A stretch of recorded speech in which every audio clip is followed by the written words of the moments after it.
Hello, guys.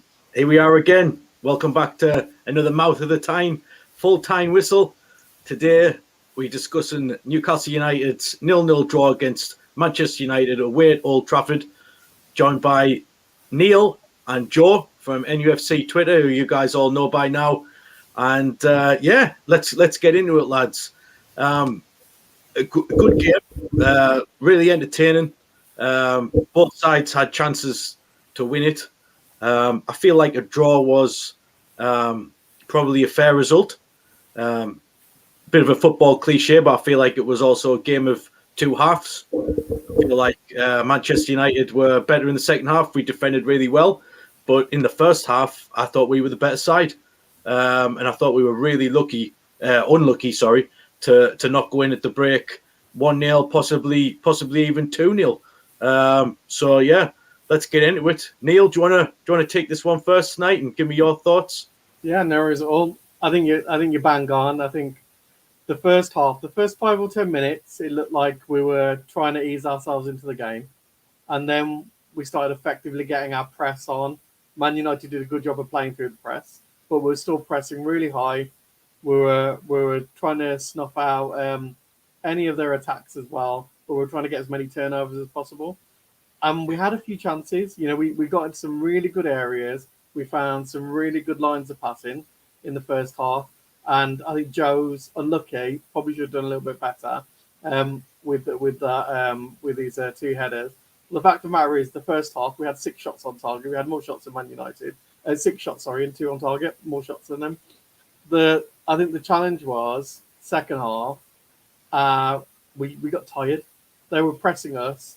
We were running back to goal a few times. We were making a few mistakes. And we then, I mean, it's quite nice to see. We effectively sacrificed the press as soon as Bruno went off. And when we brought Target on for Burn, Target kept Anthony at bay. He blocked off his channel. You look at his body position, and he blocked off a lot of Anthony's channels. Anthony kept cutting back in on his left and trying to cross the ball. But what those changes did do was actually force us to play with a low block. It was kind of a bit like last season. We played it well. They couldn't pass through us. There was a chance at the end with Rashford that we shouldn't have let him have. He should have buried it. Yeah, that was really close. Any other season, he would have scored against us. But I think because we're working so hard in and out of possession, we made our own luck. But I mean, I won't go any further than that. Let Joe have his say, because we'll probably talk about individual players in a sec. Yeah. Go on, Joe. Take it away. I just totally agree. I think second half, as soon as we took Bruno off, we did have to sit in a low block. I think we do it quite well now. We've got 2 different sides to our sort of team at the moment, and it just shows you that we can now bring players off the bench and see out draws at places like Old Trafford and stuff like that. I think Target for Burn, we were all crying out for it, don't get me wrong, on Twitter. I think everyone was in mass panic because we thought we'd be down to 10 men. All I could see, I just saw him getting a red card every 2 seconds. He went diving in for a challenge, but it was close. Big time. The thing, a few times, didn't he? Yeah, he had me worried. Like, for, I think, since he was on the yellow card, he kept. Dan Burns, where defending's old school, is very hands-on, likes to grab the shirt, and nowadays you give the ref a decision to make. They usually go with their pocket, unfortunately. But I think it's an absolute credit to sort of where we come. We were getting, like you say, the last one was Yohan Cabaye. I think the last sort of win or good game that I can remember at sort of at Old Trafford was Yohan Cabaye's winner, 1-0. Usually there, Ronaldo last year tore us apart, 4-1 loss. I think it's a massive credit that now we've conceded the least amount of goals in the Premier League. And everyone used to say Eddie Howe's teams can't defend. Well, we're proving it this season. They definitely can. And I think it's just a massive testament to where this team's come. And the least amount of losses in the league as well. Yeah, I read that, right, isn't it? I mean, you go to Old Trafford. You go to Old Trafford. We normally, I mean, I remember sitting in the home with the home fans with my friend, who's actually probably one of the only decent Man United fans out there. But and hearing all sorts, boom song you shite, all sorts, mind the language. So I've been there for quite a few times, and I haven't seen us play that well for a long time. I mean, clean sheet, came away with a point, and kept the momentum going. You can't ask for any more. With injuries. Yeah. Everything we've done so far has been with injuries, and it looks like that's going to continue with the news today that ASM and Isak are out until I think there's a little bit of confusion as to what the quotes have been tonight. I don't actually think they're injured until after the World Cup. I just think we won't see them until after the World Cup, if you know what I mean. There's only a few games before everyone goes away to Qatar. So they're not obviously going to play in these next set of games. But likewise, I don't think they'll be literally out injured up until like Boxing Day. I'm hoping they come back in maybe early December, have a couple of weeks training before we get back on the road again and start playing again. But it takes the edge off things a little bit. Everybody wants to see these guys play. It's the cutting edge. What we need to break down certain teams like Man United today. I mean, again, we've talked about so much in these podcasts already. When we go to make the subs in the latter stages of the game, and it's usually always Wood or Murphy when he wasn't starting. Today we had Wood, Fraser. It's just they aren't really game changers, and this is the thing. The quality just isn't quite there. And it goes back to that a little comment here what we had from Darren saying tired legs and no squad depth. It kind of it basically wasn't it? It was we did tire as the game went on, and the lack of options from the bench, which we've discussed a few times already on these shows, it's just not there yet. If we can just get to January and we can get these two key players and what we want, let's say for instance the Maddison and the Diaby type of players, if we get these two in, then we're laughing, because look at all this what we've done so far, just with nowhere near our best team, I mean, I was impressed by Longstaff today, though. I think we missed Willett's legs and ball retention in midfield. You could see that. I think, and it was a positive display. Everyone worked really, really well and really hard out of possession without being outstanding. Bruno played really, really well, I thought, but he found it hard to kind of break forward because he was trying to keep that number 6 position and keep that ball kind of recycling.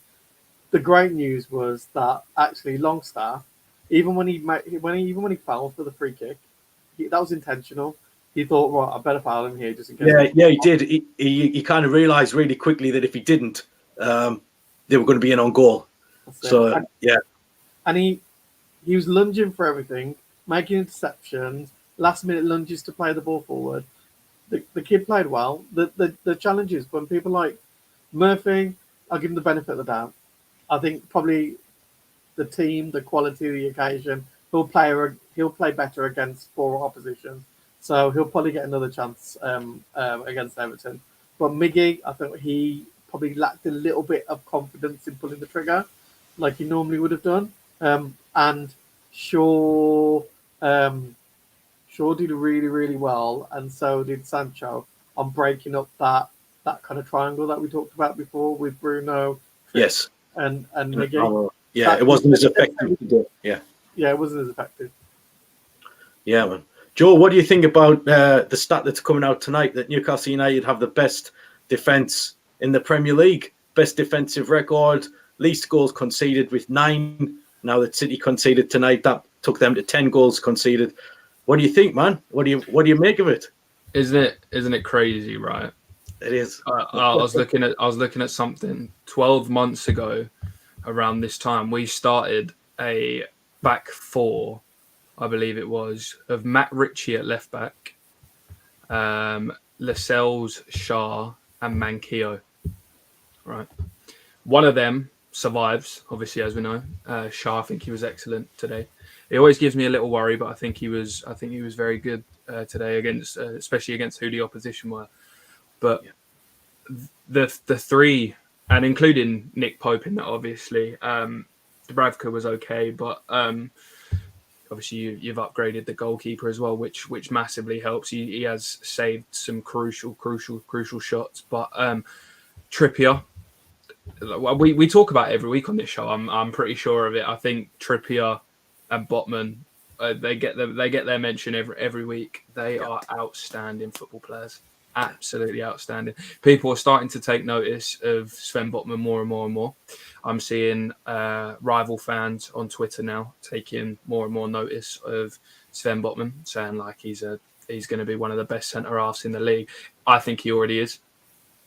I do. I'm throwing my neck on the line there. I think he is one of the best centre halves. My brother's a West Ham fan. He got into football very, very late. He was sort of like 16, 17 when he got into football. So he chose my family's side down south's sort of team and went with West Ham. And we was having a debate when they signed Orgard and we signed Botman.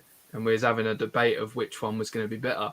And obviously we watch our highlight clips of Botman. He watches his highlight clips of Orgard. And he was like, oh, you're signing a young kid from the French league. He's not known. He's not going to be. Where's their centre-half? I don't know if he's played in the Prem this season, has he? No, I don't know much about him. Like, no, I'm pretty sure he got injured in a pre-season game, and I'm not sure if he has or hasn't. And Joe, we scored 24. Sorry, we Neil, conceded 24 goals. So after 10 games last season, we conceded 24 goals, and there was at least 4 of them. Burnley, off the top of my head, Man United. What else was there? There's about 3 or 4 where we conceded 4 goals. Yeah. So yes, it's incredible. I think the transformation of signing sort of 3 players to play. I didn't think it would be the case. Not going to lie. I look at the back 4 on paper, and you still think that team would concede, but we've played Manchester United, Man City, and Liverpool. And we've conceded, 9 goals? Yeah, it's absolutely phenomenal. Like, mind-blowing. Just to tie in with what you were saying there, like, I think we'd all done our research on Botman, hadn't we, over the summer? Over the winter as well, when we tried to sign him then. And then again, over the summer, I think most of us were adamant that this was the centre-back that we all wanted. And, even if you hadn't seen him play in the French league and you'd only seen him on YouTube highlight reels, the guy looked supremely talented. And we were all saying, if this guy can replicate that form and that ability in the Premier League, we're laughing. And he has, he's took to it like a duck to water, hasn't he? So I don't understand why he's not in the full Dutch side, because his positional sense is amazing. Yeah. He wins everything in the air. He's just so calm and composed, which is great because our defenders have got a mistake in them. And even Pope, even Pope's got one in him every now and then. And he's deceptively quick, actually. He doesn't look. Yeah. I thought he'd be slow, but he hasn't been massively done for pace. It's very leggy, isn't he? Like in a good way, like leggy strides. I think that challenge, as soon as Marcus Rashford came on today, sums it up. Literally. When he went through him was unbelievable. And then who was the challenge on when he nearly got knocked out? And Anthony as well. Anthony, that was a great sided tackle. He's like the biggest hybrid like centre half I've seen at the moment, or seen. Obviously, I haven't seen Woodgate. There's a massive argument between, obviously, will he end up being better than Woodgate? He's not my era, but Botman is. Yeah, he was. I've obviously watched, but he's modern in terms of breaking the line, passing forward. All he needs is one touch, and the ball's he's broken the line into Bruno and getting the ball going forward. And then he also smashes a challenge like they used to do in the early 2000s. He has that older school sort of brute mentality of that's my ball, and if you're in the way, you're getting taken with it. Yeah. Yeah, he's got literally everything. Like the guy never loses a header. It's like it's crazy, and he can keep the ball on the floor and do it that way, or he can head the ball, keep it in the air that way. Whatever you try to do to get that ball past him, he's got the answer to stop you basically. And he's an offensive option. Darren's right. He breaks the lines. He finds those angles. He's not afraid to pass the ball. Yeah, and it's really, really good. I think the biggest challenge we're going to have in January is it's about getting the average age down for this squad, because we've got quite a few 30-year-olds. We need to try and bring in some younger players and get the right blend, as well as make sure that we've got the squad depth to kind of challenge. We've got 5 games or 6 games. We've got 5 games.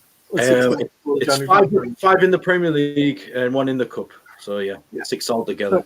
So if we're there or thereabouts, another couple of wins, I think we'll be there or thereabouts come January, and we'll see what happens. But all in all, I mean, my missus was laughing at me. She's watching the match with me, and she said, "God, you really don't like Man United. Why don't you like Man United?" And I said, "One, because there's only one United. It's not Man U."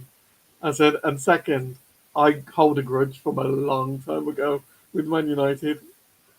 Yeah. I said, I'm still holding that grudge. And we haven't come up against a team, and I include Liverpool in this, that I don't feel that we've gone toe-to-toe and we've been second best. We got beat by the referee. I keep moaning about when we're at Anfield. But we've gone toe-to-toe with the best now, and they haven't been able to beat us, really. 100%. Yeah, it's been incredible. Like I say, when you look at the played 10, okay, we've only won 3, but drawn 6 and lost 1. When was the last time that we started a season where we're 10 games in, heading into November? I know it's a couple of weeks. Well, I'll exaggerate it a bit. We're heading into November and we've only lost 1 game. It's crazy. And that game, obviously, we lost in the dying seconds in a game that, again, we're going to move on to now. These controversial VAR decisions just keep on coming. What do you make of the one today, lads? I think at first, when it first happened, when Wilson was breaking through in real time, I think many of us just thought, it could have been, it might not have been. I think it was about 5 minutes later when they started showing the replay. Once the passage of play kind of stopped and slowed down, we saw the replay. It was like, that's a blatant penalty. If you watch the ball, 0 contact with the ball.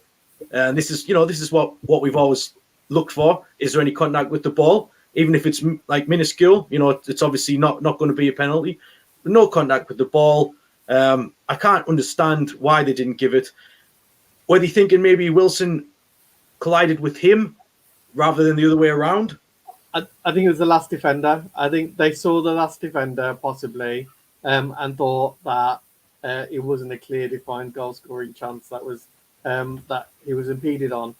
It's a blatant penalty. I mean, you could argue that Longstaff's challenge as well was a penalty as well. Yeah, but this one, in there, we did get away with that one. Yeah. He's upended. At least with Longstaff, the ball moves a little bit, so you've got the benefit of the doubt.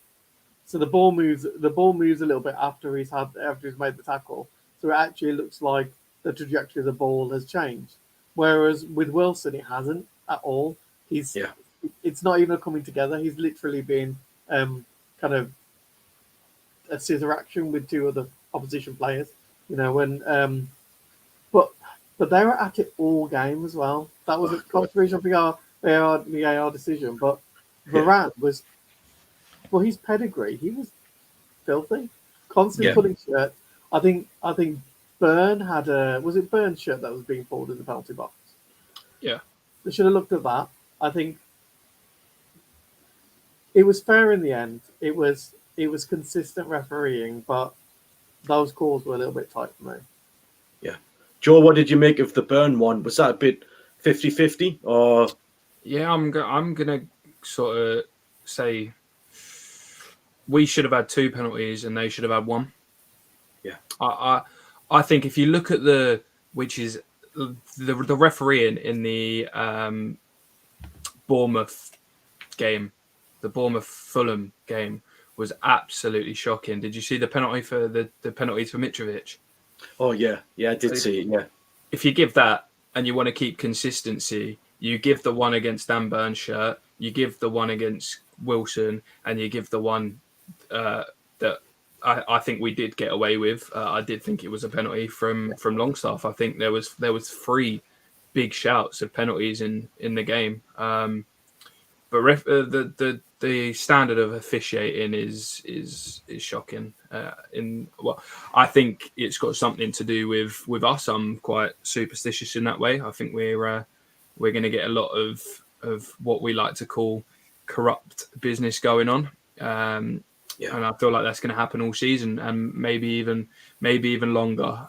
It might just be, we had the last laugh in terms of the takeover. They may have the last laugh in terms of just giving us a few unfair games throughout the season, and then it might even out. But I do think we could have had 2, and they should have had 1 as well.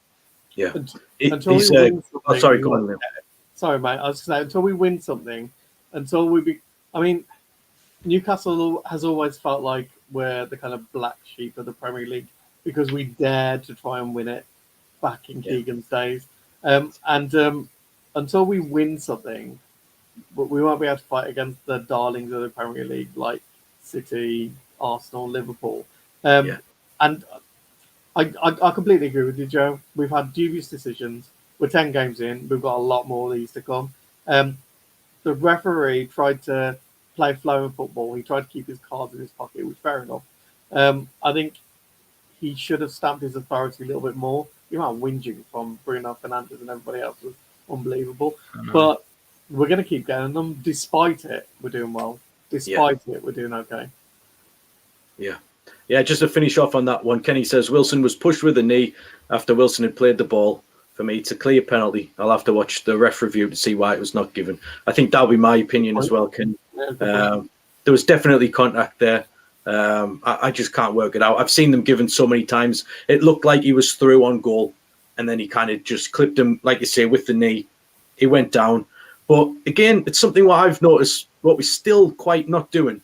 And Man United highlighted it in their actions today, although they probably took it too far, is we need this pack mentality. When decisions like that happen that are 50-50, I don't want to say surround the ref, because I hate seeing Man United do that today, but I think we need a little bit more, let's have a bit more animation, arms in the air, a couple of players, maybe the captain running over.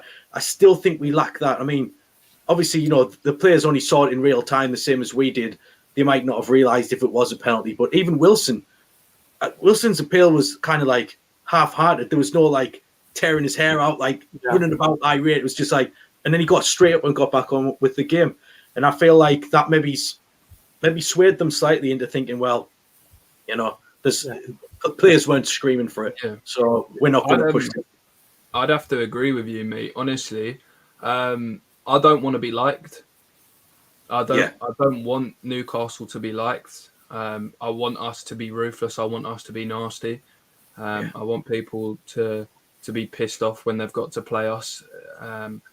I think, like you say, we're almost too nice.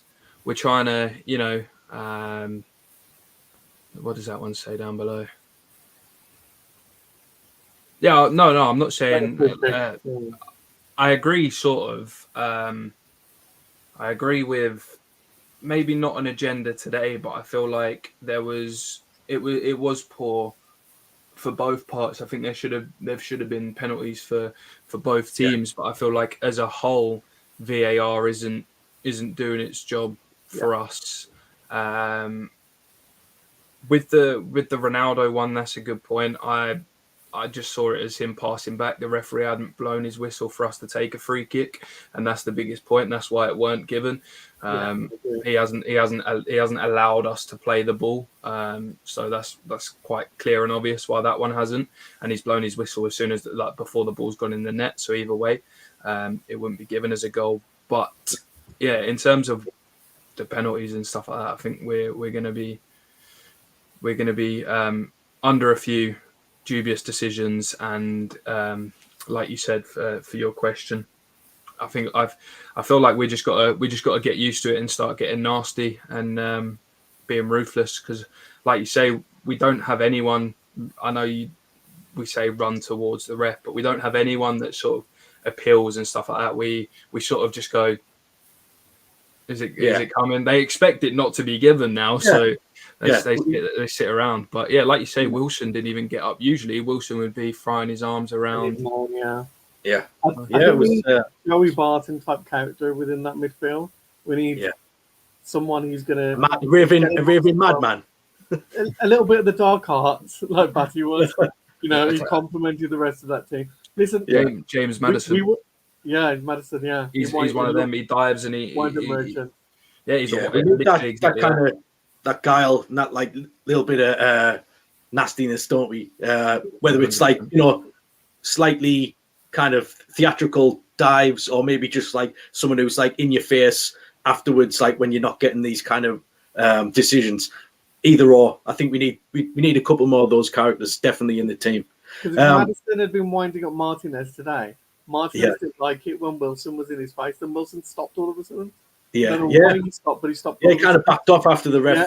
And if Maddison had been on the pitch, if we'd been lucky enough to have Maddison in our squad, I think he would have wound him up. But we didn't have the cutting edge today. De Gea looked nervous throughout the whole of the match. He didn't look massively comfortable, especially when Joe Linton had that double header. He was in no man's land. He looked really shaky. But we didn't. Yeah, he did. He looked, for that the first header from Joe, he just looked all at sea. But then the second one, I mean, I know Joe was slightly off balance, but it would have been lovely if that went in. Go put that in. I was already screaming at the telly. I was like, I thought it was in. I thought that was in. Honestly, I did. Right, let's look ahead, guys, because there wasn't too many flashpoints today. I think we've covered a lot of them. Then again, it was 0-0, so we haven't got any goals to discuss. Let's quickly look ahead to Wednesday's match. Would you make any changes? I know we've got Shelby back, and I just really want to see Bruno freed up. My kind of what I'm worried about is, has Shelby got the legs after being out for 3-4 months to come straight back in at the base of the team in defensive midfield position and free up Bruno? Are we going to have to be more savvy about this and kind of ease him in? I think they'll ease him in. I think they'll bring him on for 20, 30 minutes maybe. That's what Howe likes to do when he's reintroducing people most of the time from injury. Apart from Bruno, he didn't do that with Bruno. I think if Willock's fit, he'll go back to that midfield three that's done him well. And then he'll introduce Shelby later on in the game, either when Longstaff's legs are going a little bit, or Bruno, but Longstaff looks fit as well at the moment. I think it's situational because you've got Bruno's missus could go into labour at any second, and if that happens Tuesday or Wednesday, we wouldn't have a Bruno for that game. I do believe even if he was if his son or daughter was born, I think it's a son, I'm not too sure, but I think if they're born on the Tuesday, I don't think he plays Wednesday, and I think obviously we know if he's born on the Wednesday, we won't see him. Wednesday, so it's kind of like a little two-day window there where we're kind of. Thing is, where do you want him? Where I know you can't alter this. I think, but I'd prefer to lose him for Wednesday and have him back for Tottenham. Yeah, I'll send him a tweet tonight. See if he can have a word with the missus. Get the missus a hot bath and a curry. I'll drop him a DM. I could see us go. I could see us still winning with Joe Linton, Longstaff, and Willock on Wednesday. And I really think we need a little bit of rotation, and I would like to see Elliott Anderson get a start. Yeah. It would be his full Premier League debut, wouldn't it? He hasn't started in the Premier League yet. He hasn't. Full debut. It'd be his, Imagine that under the lights at St James's Park against Everton. I think that's the team he could sort of, we haven't done it yet. We've given him 30s, we've given him 20s. Today was very unfortunate, but obviously we didn't want to lose the game. So I think I'd like to see him instead of like a Murphy. I'd keep Almiron out. I would, if Wilson, because you've got to wrap Wilson in cotton wool. We can go to Spurs and hurt Spurs, right? So do you throw Wood up there? Do you bring Wilson on? if we need a goal, and just start Wood, so we know that we know that Wilson doesn't get injured. It's a very valid point, Joe. And it's, to be honest, I hadn't even thought about Wilson's kind of 3 games in a week, situation, which we probably want to avoid. I don't know. Eddie doesn't risk people, but I look at it. Which game are we more likely to win? Probably the Everton one. But you can look at it 2 different ways. We're more likely to win that one. So do we play Wood for that one and save Wilson for the harder game against Spurs, or do we use Wilson to make doubly sure that we get it done on Wednesday? It's a tricky one. I'm not sure if I know the right answer either. Here's a question: if you're resting players, then and you're going to put Wood up front, do you switch Fraser over on the right hand side, even though Miggy's been doing a phenomenal job, because Fraser actually crosses better from the right? Yeah. Fraser. I thought Fraser was anonymous today when he came on, but I've been saying that the last few weeks when I've seen him, and it shows that how Murphy's kind of surpassed him in the pecking order. Although, for Scotland a few weeks back, Fraser was on fire. You're thinking, why can't you just do it replicate that in these Premier League games? But to me this season, Fraser's not been on it. He's been very anonymous, and I don't want to judge him because he's short. He can't help that. But obviously, is he losing a bit of his pace, the electric pace? But in his early to mid 20s at Bournemouth, have the injuries taken its toll? To me, he doesn't look like that electric winger anymore. Sometimes I forget we've got him. Yeah, I mean, he kind of like, I was very excited when we signed him. Yeah, when we signed him, I was so excited. But I always kind of look back at that kind of, it's a bit detrimental to kind of call this, but it was almost like a freak season at Bournemouth, the one where he scored a fair few goals and got a few assists. Callum got like 18 or whatever he did. Yeah. It was, I forget how many he was involved in. I think it was like approaching 20, like maybe 10 goals and 10 assists or something like that. I don't know. I think between them two are on like the top 10 list for the most combined goals and assists in the Premier League season ever. And you think, there they were. I know we haven't seen it up here, especially we haven't seen them two link up in the way that they did down there, which is again that's another strange one. I would have thought I thought they'd link up. I thought it was a ready-made partnership. I really did. Yeah, I did. But I've never seen more than flashes from them. Let's take a look at your Paul's comment. He says he'll definitely put Target back in at left back. Loves Byrne, but at left back Target is better. He must start. This is another tricky one, because do you change the best defence in the Premier League? That's the $1 million question here.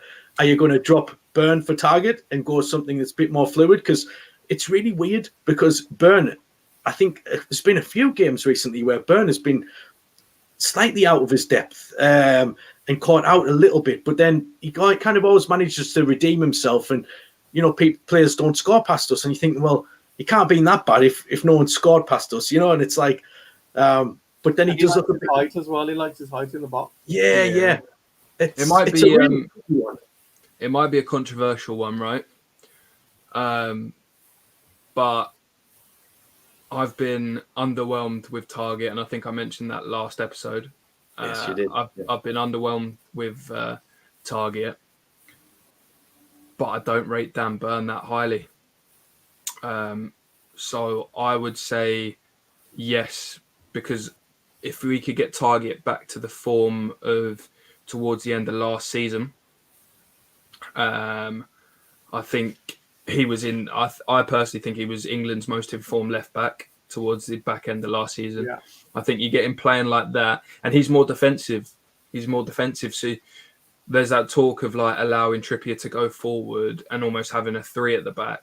I still think that works with Matt Target, because I'm not sure he's got the same sort of. He goes forward now and then, right? And he used to score a few goals for sort of Southampton and Villa back in the day, but I think he would stay steady with the other two and allow Kieran Trippier to do his thing. So I would say yes. I think with the newfound form of Alex Iwobi, I think he likes to drift out towards the right where he used to play. Now coming like he's like the sort of right centre midfielder, so he drifts towards our left back, and I think he could cause Dan Byrne some problems with his pace, with him and Dwight McNeil out there. So I would say yes. I think you saw how well Trippier handled Anthony when he came on. I would say yes, I would change it personally. Yeah, I think Kenny makes a great point here. He says the best defence has been changed since the start of the season because they were the best back then too. And it's true, isn't it? You know, Target started the season, and this is kind of a collective effort. We're not just judging the best defence since Byrne moved to left back. It's kind of, you know, we had a few games with Target at left back, then a few games with Byrne at left back. So we have seen both in that position.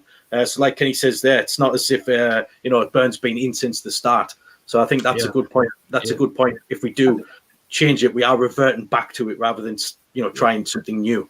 I think it depends who plays in front of him as well. I mean, Target's a really good option when you've got St. Maximin because he shores up that left hand side. I mean, you could see at Everton if Shelby did come in. I doubt he will because of his injury. But if Shelby did come in, you could see Joe play on the left of the front three. Play there before you put him there. Yeah, this is. Or even if he decides to go with Willett, Bruno, and Longstaff. Yeah, we were actually talking today about Joe. Was it today or yesterday? I can't remember now, but we were saying, like, you know, he's done really well since he came in. And you were saying he did play across the front three, and you know, it's something maybe we could try again. You know, he's found his position in kind of midfield, but you know, if you're desperate, if you're ever desperate for somebody with Isak injured and you know, who else? ASM. If ASM's out too, you know, and you need that extra body. We're quite well stacked for central midfielders at the minute. You know, we can put Willock in, Longstaff, Shelby's back now, Bruno. So if we need to push Joe further forward, I think that could be an option, especially on the flanks. Like I still would never revert to Joe back to playing centrally. I think that'll be just too much of a number 9 push, even for the transformation of Joe that's been magical. I don't think we could ever see him in that role again. But definitely on the flanks, he could drive in. He's got the power and the pace to cause some havoc. So yeah, I'm really intrigued as to see what we're going to do on Wednesday. I feel like we definitely need to freshen it up. I feel like Anderson probably is the option I would choose to come in. You know, maybe for Murphy. You know, I've been impressed with Murphy the past few weeks, but it's all about fresh legs. And at the minute, we haven't got that many fresh legs to bring in. You know, it's these injuries to ASM and Isak have come at a terrible time. Let's be honest, because they were all going to get minutes this week at some point. So it's like, I don't know. Do you guys think we're going to have enough for Everton and Spurs? You know, and for the few games after that to kind of get through to this World Cup kind of cut off where we can replenish and refresh? It's interesting. I've got the fixtures up literally just in front of me as we were sort of on live. I believe we can beat Everton. I believe we beat Villa and Southampton. So it's all we're looking at is Chelsea and Spurs, and we've shown what we can do up against the best teams in the country. Have we rode our luck against sort of, you know, the better teams? I don't think so. I think we've shown we're capable of upsetting some sides. Like we all know, Liverpool got lucky, very fortunate against us. So I think we could, with a few players back in time for either the Chelsea game, I think we could cause a few surprises or some upsets or take a draw. I think if we keep plodding along, sort of maybe by the time we go for the break, only 1 or 2 losses, I think we're right in there for the owners to spend some big money and push for them European spots. And we've still not put a full 90 minutes of a sterling performance together. I think first half against City we were outstanding, unbelievable, and then we even played well the second half. But then got unpicked when they played through our press. Yeah, fair enough. It's City, but we, in all of these games where we've played really well, we've still given the ball away in times. We've still made mistakes. We've sometimes had sloppy passes. We've allowed them to turn the ball over. It's not been a resounding 10 out of 10 performance, even though we've done really well. and this isn't me being negative about the Fulham game, and where we scored a shed load of goals, and the last game as well. Even then we're not 100%. Even Callum Wilson said there's still more to come. So can you imagine when actually everything's working like a well-oiled machine? Yeah, we're going to be phenomenal. It's phenomenal to think we've done all this, like we said, at the start of the show, we've done all this without our best lineup.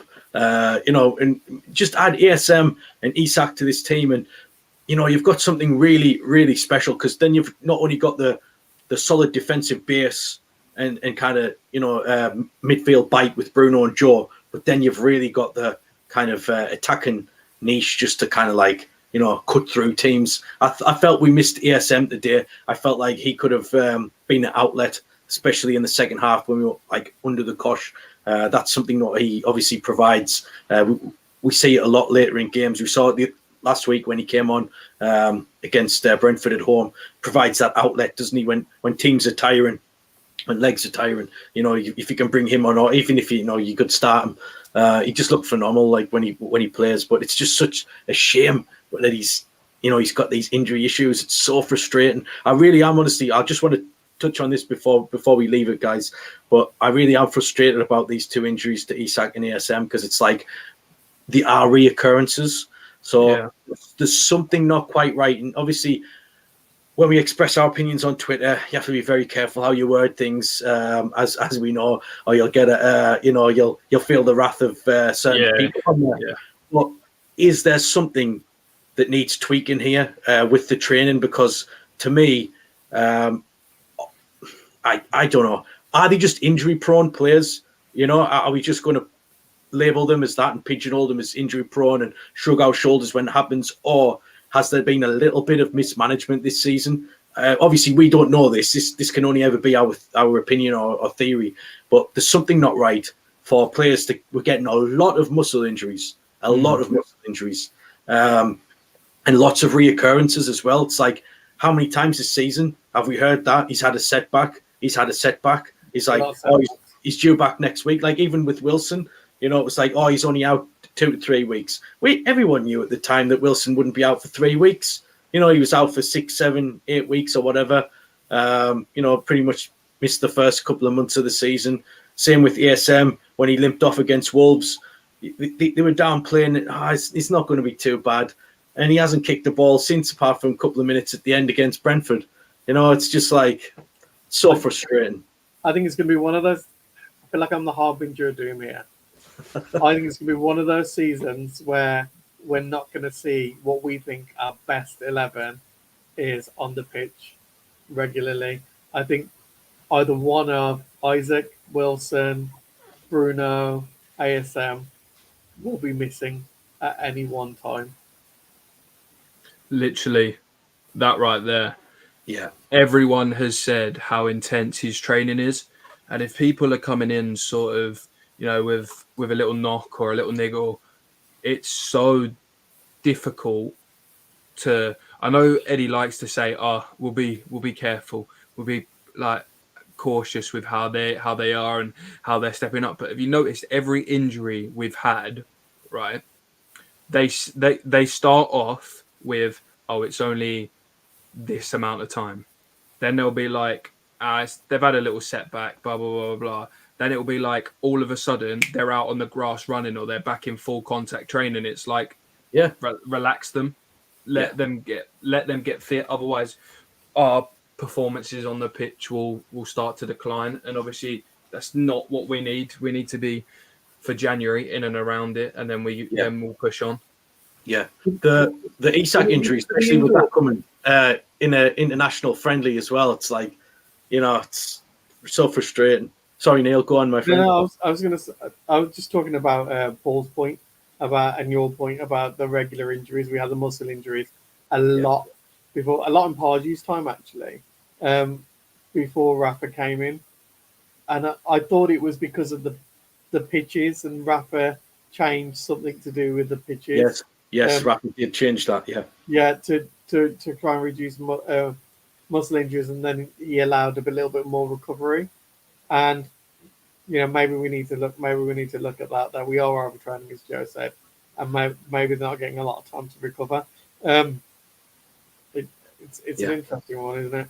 Yeah, I honestly feel like it needs to be looked at. Like you say, we're just throwing it out there now. We have no true idea of the training methods and the recovery methods and things like that, apart from what we see on NUFC TV and either odd little rumor or whisper, and things like that. But I think on the outside looking in, I think it does need to be looked at, because it's not really normal this for players to keep having the same setbacks. Maybe like a different injury, but and it's always when. I think what's noticeable about it is it's not a setback when they kind of coming back on the pitch and they've had a couple of games and then the setback happens. It's almost like when they're just kind of pushing in that final stage of the recovery. It's like when they seem to step it up a level, they seem to break down, which suggests that they're not ready to step up, which was what Joe said there. It's like maybe a little bit more time is needed.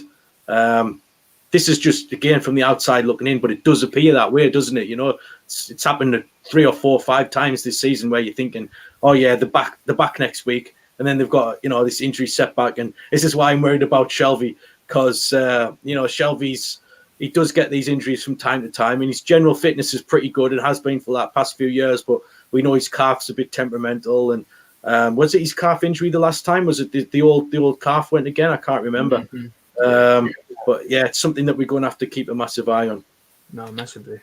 Yeah. Well, guys, listen, we've come to the end. Oh, one thing just one thing to say on behalf of sort of all three of us.